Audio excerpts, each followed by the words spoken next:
Hi mga katito Miel, nakapunta na ba kayo sa Picnic Grove? Well, ibang-iba na.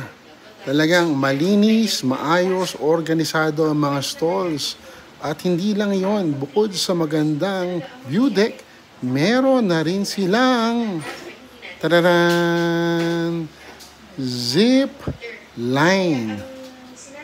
Okay, so dito makikita nyo, well-maintained ang place. Kaya lang, medyo mahal ang entrance. 75 pesos per person at bukod pa ang parking.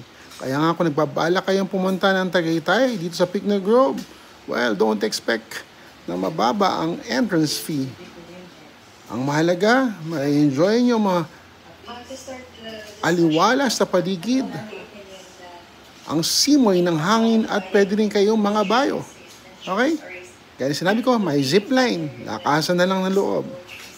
Okay mga katito Miel, enjoy and hope to see you in Tagaytay. Of course, may tinatanong nga pala natin, Taal Volcano. Nasa Cavite tayo.